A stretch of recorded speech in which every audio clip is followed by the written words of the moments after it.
Olá, meu irmão. Olá, minha irmã. Chegamos ao final do ano litúrgico.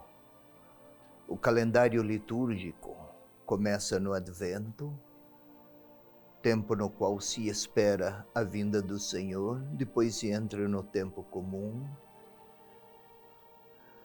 daí ao tempo da Páscoa, novamente até o próximo Advento seguinte.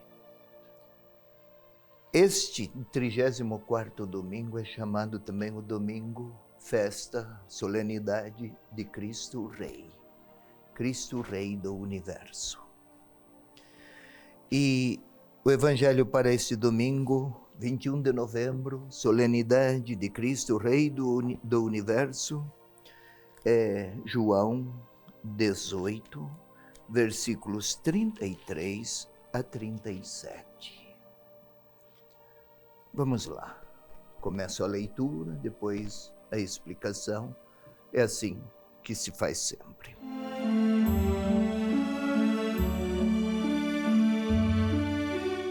Então Pilatos entrou novamente no pretório, chamou Jesus e lhe disse: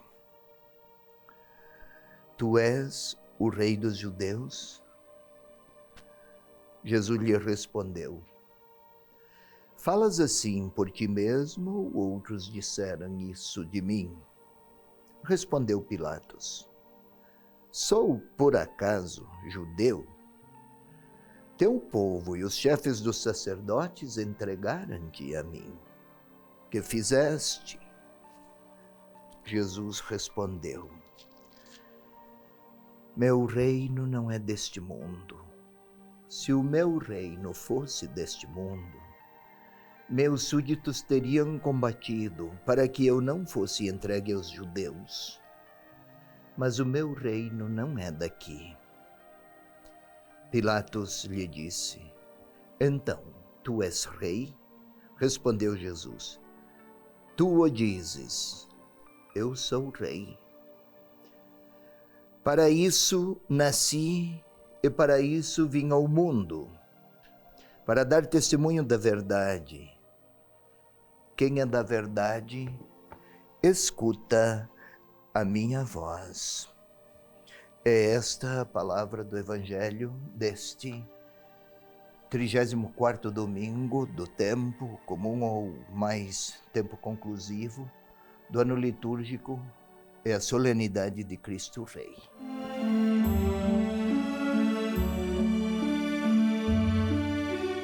Antes de falar destes versículos, tentemos compreender o surgimento desta festa litúrgica para então inserir nela a interpretação destes versículos. É relativamente recente esta festa ou solenidade litúrgica, é lá dos anos 1925. Entendamos, a Primeira Guerra Mundial terminara alguns anos antes, 7 anos antes. O mundo estava profundamente dilacerado. A Europa, digamos assim. E já havia competição ou rivalidades entre os estados europeus. O comunismo já instalado com toda a sua violência, com pretensões de soberania absoluta. Outros também regimes totalitários já começavam a engendrar e manifestar suas ambições com pretensões de dominação. Na Espanha, em Portugal, guerras civis, porque tentavam implantar regimes fascistas. O nazismo começava também a se configurar. Tanta gente com pretensões de grandeza sobre outros. Daí o Papa, então, proclamou: o grande rei da história é Jesus. E aí se inserem estes versículos. Jesus, questionado por Pilatos, já desvestido, prestes a ser condenado, fora aprisionado. E aí o diálogo com Pilatos. Então Pilatos entrou novamente no pretório. O pretório era a sede onde onde era a sede do pretor. Pretor era o governador romano de uma determinada região. Entrou no palácio, digamos assim, e disse: tu és o rei dos judeus? Por 7 vezes se fala do tema rei dos judeus. Não apenas nestes, mas no contexto literário destes versículos. Acusavam Jesus de pretender ser rei dos judeus, e o rei era César. Seria acaso Jesus um rival de César? Se fosse, o Império Romano reagiria. Querem que aconteça isso, querem fazer isso os chefes judeus, que aconteça isso com Jesus e que ele seja condenado. Tu és rei dos judeus? A pergunta de Jesus: falas por ti mesmo? Outros disseram isso de mim. Jesus, na realidade, não responde à pergunta. Oferece uma outra para que o leitor compreenda de que reino e de que realeza se trata. Eis a resposta de Pilatos: sou por acaso judeu? Parece-lhe estranha a pergunta e estranha a temática. Ele representa o Império Romano, que por frequentes vezes se apresentou com pretensões de divindade, tanto o império quanto o imperador. E aí os teus chefes me entregaram a mim. Aqui o evangelista pretende que o leitor compreenda a causa histórica do final doloroso e trágico de Jesus na cruz. Observemos a resposta: meu reino não é deste mundo. Ao dizer meu reino não é deste mundo, não pretende o evangelista que o leitor imagine Jesus um competidor, um rival de César, de Herodes, de quaisquer outros reis históricos. Tampouco quer dizer deste mundo, não é deste mundo, então é para depois desta história, para a eternidade. Não, não é isso que o evangelista pretende que o seu leitor compreenda. Mundo, em muitos textos de João, representa tudo aquilo que é uma forma de domínio humano e tirania sobre pessoas. A palavra mundo quer dizer todo aquele dinamismo histórico e cultural que se contrapõe ao poder de Deus. O meu reino não é do tipo dos poderosos. Se fosse, meus súditos teriam combatido, teriam usado a violência para que eu não fosse entregue. Jesus é rei, não com o poder humano que a realeza faz pensar e supõe ou inspira. O seu modo da realeza é a soberania de Deus sobre tudo aquilo que faz mal ao homem, inclusive o poder político que tiraniza, mas não exerce esta realeza segundo critérios humanos, mas os critérios do Senhor. E aí, Pilatos, tu és rei? Agora sim. Não o rei ao modo de Pilatos, ou de Herodes, ou de César, mas sim, sou o rei. E eu vim ao mundo para dar testemunho da verdade. Verdade. Do que está a falar aqui Jesus com verdade? Alguns capítulos antes ele dissera: eu sou o caminho, a verdade e a vida. Lá no capítulo 8, conhecereis a verdade e a verdade vos libertará. Verdade não é aquele conceito histórico. Alguém diz sobre um fato que realmente aconteceu. Alguém fala de uma realidade que se verificou. Não é este tipo de verdade cujo objeto é formulado em forma de argumento ou de pensamento ou de discurso. Não é desta verdade que o evangelista está a se referir, ou que Jesus está a referir a Pilatos. Verdade, na perspectiva do evangelista, é revelar o amor que Deus quer mostrar à humanidade. Eu vim a este mundo para dar testemunho da verdade, para dar testemunho do amor que Deus quer revelar, manifestar e fazer chegar a todos aqueles que ouvirem a voz do Senhor.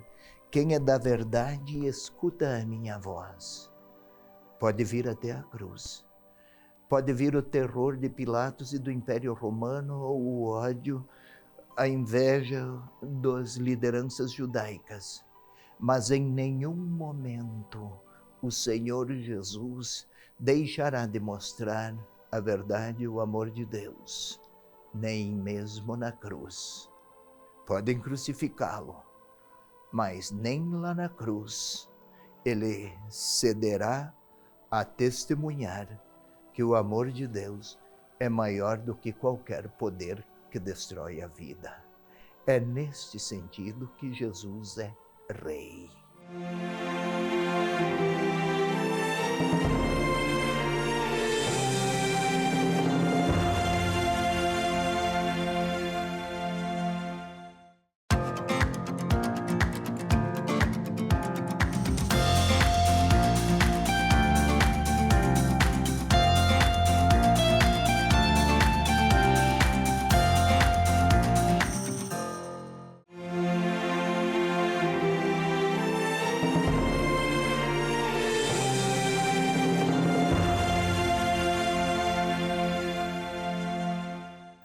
Querido irmão, querida irmã, passemos agora à leitura orante, propriamente dita.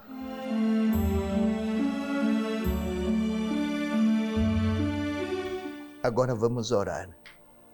Se antes se explicava, era para preparar o momento de agora, de oração. Vamos começar pela composição do lugar interior, assim chamado. Santo Inácio de Loyola é que deu esta denominação. Preparar a nossa interioridade como preparamos o nosso corpo para a competição, como preparamos a nossa mente para um exame acadêmico. Aqui vamos preparar a nossa interioridade para um momento orante. Queira fechar seus olhos, posicionar-se numa condição que favoreça o recolhimento, respirar profundamente e lentamente, algumas vezes. Tente olhar para a própria interioridade, observar o ar, senti-lo, que pelas narinas chega à garganta, vai até os pulmões, infla-os. O sangue recolhe o oxigênio que lá chegou, absorve-o. O coração envia novamente este sangue pelas artérias a todo o corpo. É um motor. Esse dinamismo começou um dia e não cessou. É a vida que espontânea se mantém, se conserva e se renova. Este corpo agora vai acolher também a luz do Espírito de Deus, o nosso corpo, a nossa vida, a nossa liberdade. Então vamos juntos rezar, invocar, pedir. Nosso encontro com Deus é interlocução, é falar com Ele, é ouvi-lo, é uma pessoa, o Senhor Deus a quem buscamos. Reze comigo. Vem Espírito Santo, és o amor, és a luz, és a força de Deus, és a graça que nos impregna, que chega à nossa mente e aos nossos sentimentos e aos nossos afetos. Faze-nos aptos a desejar a palavra, a encontrá-la, a ouvi-la, a acolhê-la. Glória ao Pai, ao Filho e ao Espírito Santo, como era no princípio, agora e sempre. Amém. Agora vamos imaginar, ler novamente aqueles textos. É o diálogo de Jesus com Pilatos. Os judeus não podiam entrar no palácio de Pilatos. Pilatos era pagão e entrar na casa de um pagão era proibido para um bom judeu profundamente religioso. Podemos até imaginar a figura de Pilatos vestido com as vestes de um comandante militar da época, descendo escadas, quem sabe, conversando com pessoas lá fora. Um grupo que o cerca, que gesticula, que fala alto. E agora que retorna. Volta até a sala onde está Jesus, ele está lá, manietado, amarrado, preso, quem sabe atemorizado. E o diálogo de Pilatos: tu és rei dos judeus? Quem sabe Jesus não levanta a voz, mas parece soberano. Questiona: falas assim, Pilatos? Questiona: falas assim porque te disseram? E Pilatos talvez até interrompa o Senhor, com alguma impaciência, quem sabe: acaso sou judeu? Entregaram-te, trouxeram aqui, amarraram-te, aprisionaram-te. O que fizeste? Parece que Pilatos quer se livrar de um problema. E eis Jesus a responder novamente a ele: meu reino não é deste mundo. As respostas do Senhor não o satisfazem. Se o meu reino fosse desse mundo, meus súditos me defenderiam. É esta a linguagem que conhece Pilatos. O histórico de Pilatos é de um homem violento e de um homem corrupto. Quem sabe até tem olhares sarcásticos para Jesus. Se meu reino não é deste mundo, meu reino não é daqui. Mas Pilatos ainda volta a perguntar: então tu és rei? Podemos observar a insistência de Pilatos. E Jesus: sou o rei. Podemos ver aqueles dois a entreolharem-se, um com poderes militares muito fortes, outro sem nenhum poder, manietado, preso, porém altivo, convicto. Não condena, Uma soberania que talvez até atemorize o próprio Pilatos. Inquieta-se. E está a ouvir: sim, eu sou o rei. Mas podemos observar que Jesus continua: eu vim a este mundo. Estranha, Pilatos. Vim a este mundo é de outro. Vim dar testemunho da verdade. Quem é da verdade ouve a minha voz. Podemos até vislumbrar a fisionomia de Pilatos a tentar discernir do que fala. Eu vim deste mundo para testemunho da verdade. Até perguntará depois: o que é a verdade? O que fazes, Jesus, com tua verdade, estando aí prisioneiro?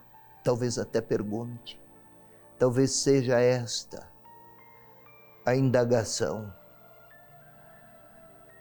inquieta e ridicularizadora de Pilatos. E Jesus não levanta a voz. Talvez não abaixe o rosto. Não se envergonhe, nem humilha, nem se contrapõe. Mas agora vamos nós nos colocar lá, no lugar de Pilatos, não porque somos imperadores ou governadores, mas porque gostaríamos, como Pilatos, que Jesus fosse rei de um outro modo. Tu és rei dos judeus. Talvez Pilatos queira nos perguntar também: como é que você, discípulo de Jesus, o compreende como rei? Que rei é? E o Senhor Jesus me olha. Talvez ele esteja a repetir a mim também: ele queira repetir e perguntar: como é que me acolhes como rei? Que rei queres de mim? Talvez o Senhor esteja a perguntar a mim e a você. Estamos lá com Pilatos, a olhar nos olhos do Senhor. E o Senhor a repetir: meu reino não é deste mundo. Não se trata de um reino para depois da morte, por enquanto ficam os outros reinos. Não, é um reino para essa história. Quem quer acolher Jesus como soberano é convidado a aceitar não alguém que tenha poder, mas cuja liberdade de amar em nome de Deus nenhum outro poder pode impedir. Talvez o Senhor olhe para mim e me pergunte, esteja a indagar-me: por quais motivos sou seguidor de Jesus? É possível que Ele me mostre suas mãos amarradas, sua condição de prisioneiro, e ainda estaria a dizer a mim, como disse a Pilatos: eu sou o rei e vim dar testemunho da verdade. E o Senhor quase está a fazer a pergunta seguinte: sabes qual é a verdade? Talvez Ele queira repetir que a verdade é acolher o amor que Deus Pai quer revelar. E Ele pergunta: aceitas esta verdade? Ele olha para mim, mãos amarradas, diz que é rei e me pergunta: aceitas esta verdade? Agora é a hora da minha palavra orante. Que não seja um sim ou um não monossilábico, mas é o momento da minha reflexão, de eu dar uma resposta ao Senhor que me interpela. Aceitas? É o momento da minha oração.